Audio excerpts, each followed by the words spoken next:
Man, let's get into this game. Cowboys take another loss, 34-10. And if I'm not mistaken, my prediction was pretty damn close. If I'm not mistaken, if you rewind the tape and go back to episode, I didn't do episode 80. I did do episode 80, but I didn't do a prediction. On my other shows, I did a prediction. My other predictions were the final score being 34-9. That was my score. So for him to be, I said 34-35. What was it? 34-10. I said 35-9. That's what I had predicted. The Cowboys take another embarrassing L at AT&T. I mean, where do we get started? It's funny because a week or so ago, we were having the discussions, or we were all having the discussions about the sun, right? And Jerry's getting upset and he's getting mad about the sun. And he made a comment and he says, well, why don't we just knock the whole damn stadium down and build another one? Well, the Cowboys get to the game this Sunday and they decide, hey, we're going to open up the window. and Jerry, and I got this from my boy Jeff Kavanaugh, and Jerry has always said, why is there a hole in the middle of my stadium when he was at Texas Stadium and now at AT&T? He says, because the Cowboys are God's team. And so Jerry had the comment a week or so ago, and he said, well, why don't we just knock the damn stadium down and build another one? Jerry goes to open the roof, and a piece of sheet metal comes falling from the ceiling.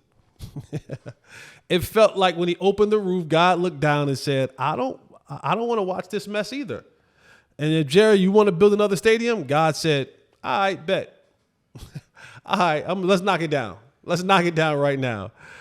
So that just was an interesting thing. It's just a microcosm of what the Cowboys season has been. It has just been one just comedy of errors after comedy of errors. The Cowboys, dating back to, let me read you some of these stats. It just makes it crazy.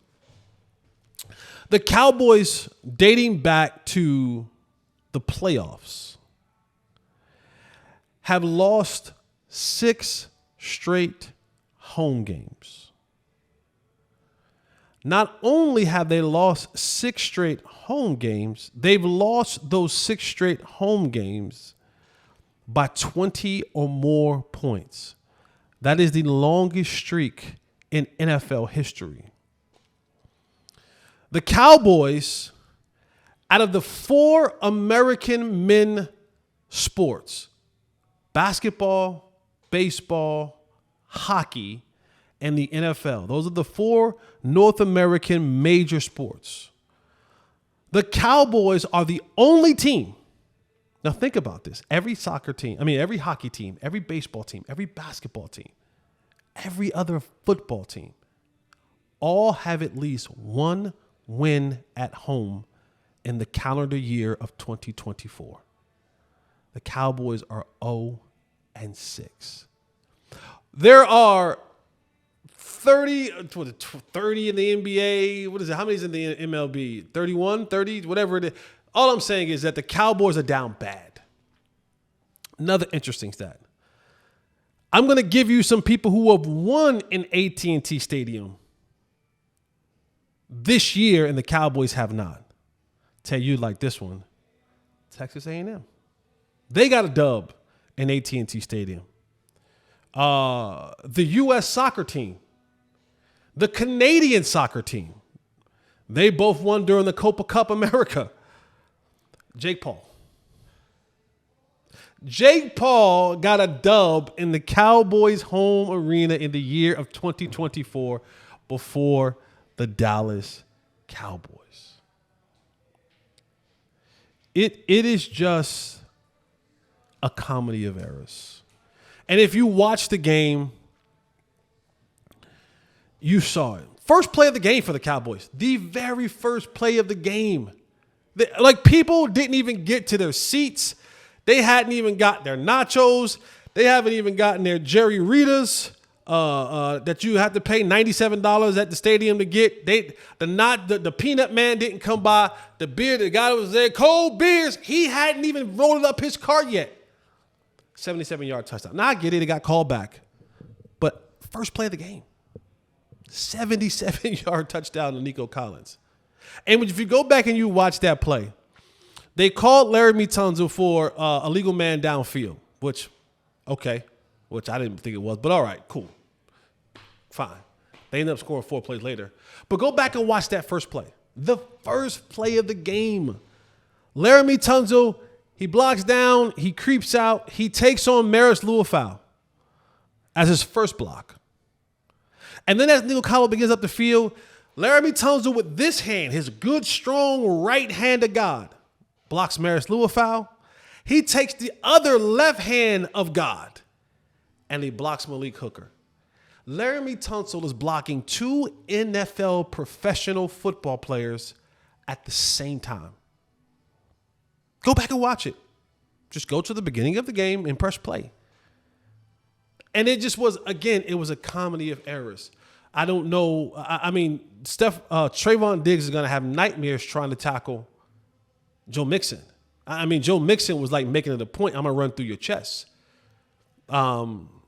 Just again, and I don't know what the design was, but there could not have been a serious meeting where the offensive staff said to themselves, okay, guys, here's how we're going to beat the Houston Texans team.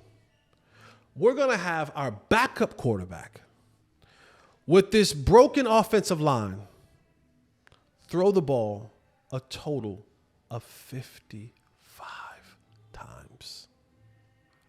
I did not stutter. I don't have dyslexia. I did not incorrectly say that. Double nickel. Didn't Jordan wear 50? Didn't Jordan score 55 when he came back at the Garden, wearing 45? Didn't he have that game? He had a double nickel game at the Garden. Joakim Noah wore 55 at Memphis. 55 dropbacks. Double nickel.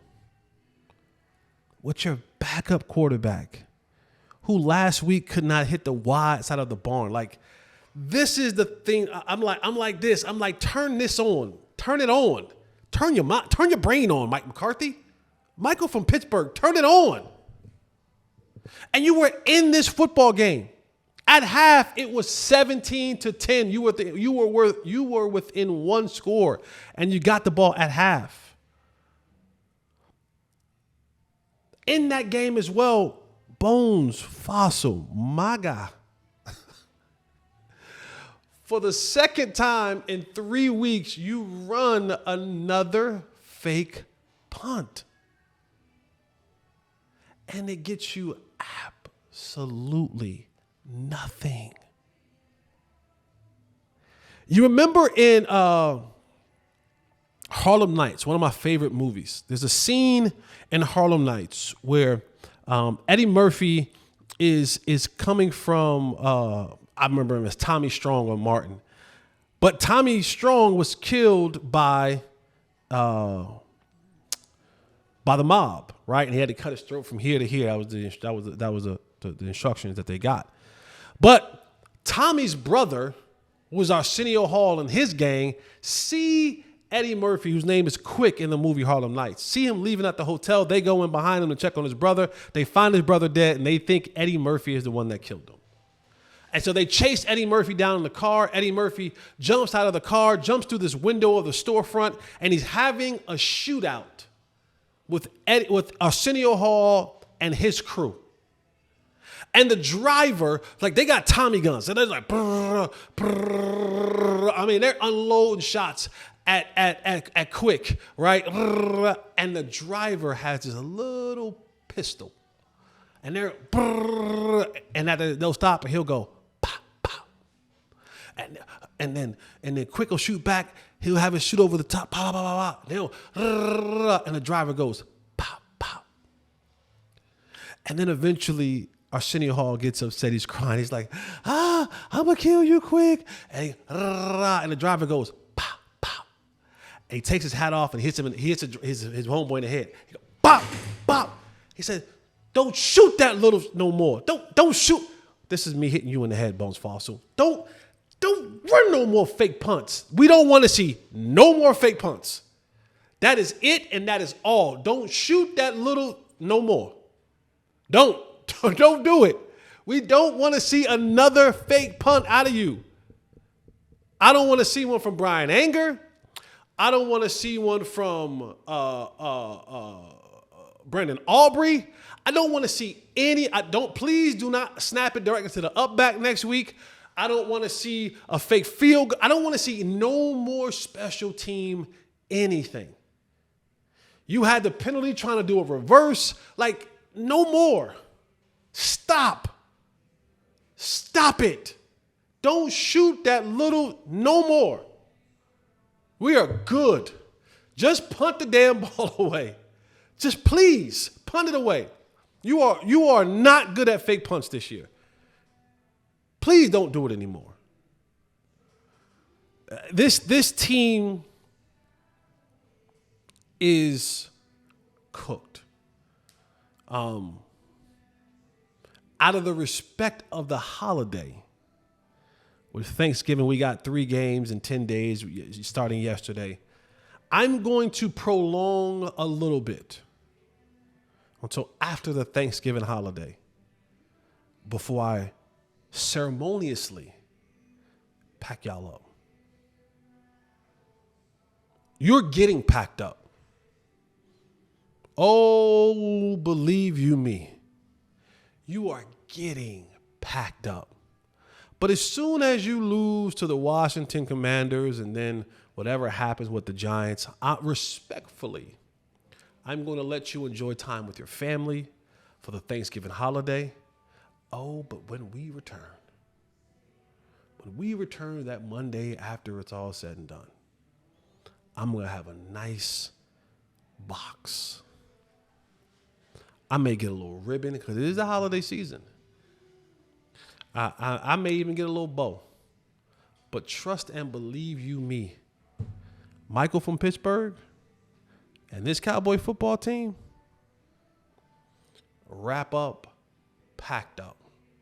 You gotta go. It is difficult to watch the Cowboys play.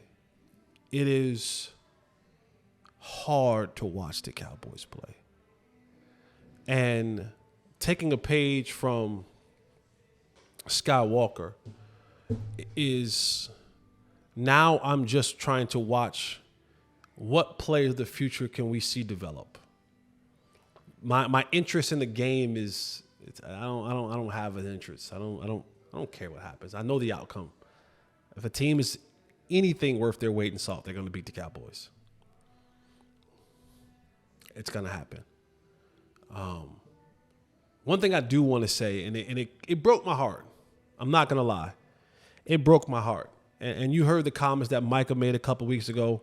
In some way, he tried to express his gratitude and his willingness to want to go out there and win for guys like Zack Martin because he knows that they're on the end of their rope. And to watch Zack Martin in that game on one knee, looking dejected, looking hurt.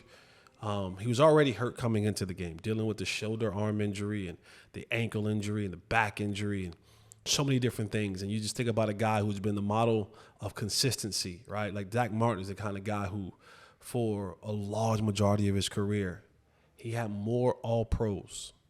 He had more All-Pros than he had holding penalties. Unheard of in a 9-10 year career. But Father Time is definitely undefeated. And Father Time is whooping the ever-living-ish out of Zack Martin right now. And it hurt my feelings to watch him on a knee. And it just looked like Nate Newton called him a warrior. And it looked like a warrior who had fought his last battle. He looked broken. You can see it on the man's face where he just looks like, I just don't have any more fight in me. And I don't know if this is whatever. I don't know what the extent of the injury that took him off the field in the game last night, on Monday night. But it may be one where they can finally say, the trainers can finally say, hey, big fella, at least take a couple of weeks off. Maybe we'll get you back for the last game of the season or the last home game of the season, what have you. But take a couple of games off. So that way you can go out on a good note. You can go out on your shield. And it's a positive one. It's not one when you go back and you look and you don't see the masterful player that once wore that number, that once wore those pads, that once filled that spot at the right guard spot for the Cowboys for so many years. That broke my heart to see that. That was tough. Yeah, this Cowboys team, man, if you're into the draft coverage, start looking for the draft coverage. I'm not, and never will I be a guy who is team tank. It's not in my DNA. It's not who I am. I want to win every single thing that I do. So I don't care whether we're 3-15, I want to win. So if you're looking for me to be team tank guy, I don't have it in me. I don't. I'll never will. I put in the blood sweat. I know what it is. I know the sacrifice. I know what your body feels like. I know what the time is. I'm never going to ask for a tank. I don't give a damn about draft status. I don't give a damn about draft picks. I don't care about none of that. I want to win. I'm a winner. I want to win in life. I want to win when I'm out there on the field. So I'm not the guy that you're coming to look for team tank. I just don't have that. That's never been a part of who I am. And not saying it's wrong with the people who believe that way. That's how they believe, and they have the right to believe that way. But if you come to Unfiltered with Jesse Holley and you're looking for me saying tank, sorry, not the show for you. Again, I told you guys earlier, I'm not for everybody. I am cut from a different cloth. Whether you like the fabric that I have or not, that's what it is. So I'm never going to be looking to tank. Sorry. That is never happening to me. But this Cowboys football team, it's bad. It's bad. And CeeDee Lamb, he said in the postgame show, he said, teams are looking to embarrass us. Teams are looking to take their shot at us. Teams, they do. And I liken it. I had the distinguished privilege of being a part of the University of North Carolina basketball team. I was part of a blue blood program won a national championship.